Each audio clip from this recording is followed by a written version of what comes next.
The decision made by President Biden to authorize the transfer of cluster munitions to Ukraine has garnered strong reactions and sparked a heated debate among lawmakers. Representative Betty McCollum, a prominent Democrat and the top member of the House Appropriations Defense Subcommittee, expressed her deep concern and labeled the move as a mistake.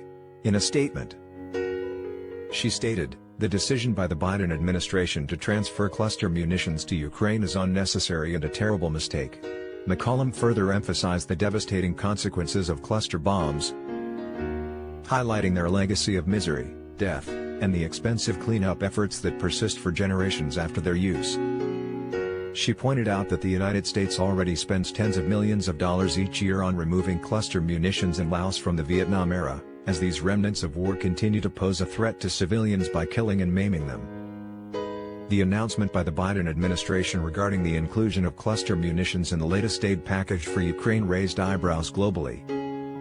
Cluster munitions, bombs designed to release smaller explosives across a wide area upon detonation, have been banned by over 100 countries due to their notorious record of causing harm to civilians. In many instances, unexploded submunitions from these bombs remain on the ground and pose a significant risk, even years after they were initially dropped. Both Russia and Ukraine have utilized cluster munitions since the start of the conflict, with Moscow launching its attack on Ukraine in February 2022.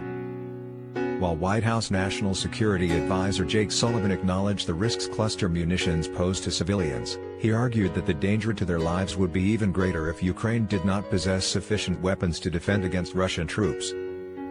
The Pentagon has assured that the dud rate for the munitions being sent to Ukraine is below 3%.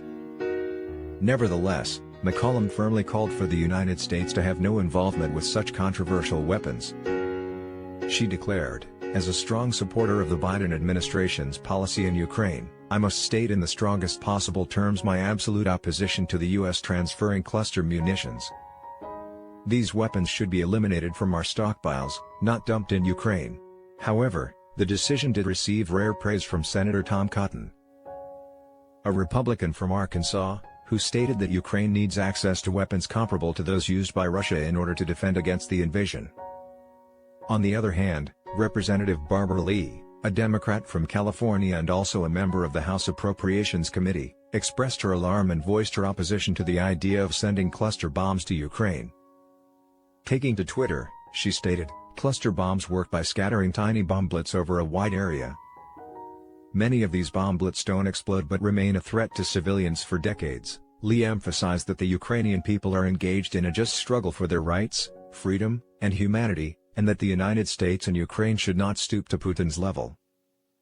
The decision to provide cluster munitions to Ukraine has undoubtedly ignited a fierce debate within Congress, highlighting the complex dynamics and differing perspectives on the matter. As tensions continue to escalate between Russia and Ukraine, the repercussions of such a decision could have far-reaching implications for the conflict and its impact on civilians caught in the crossfire. The discourse surrounding the use and transfer of cluster munitions serves as a reminder of the moral and strategic considerations that come into play in modern warfare.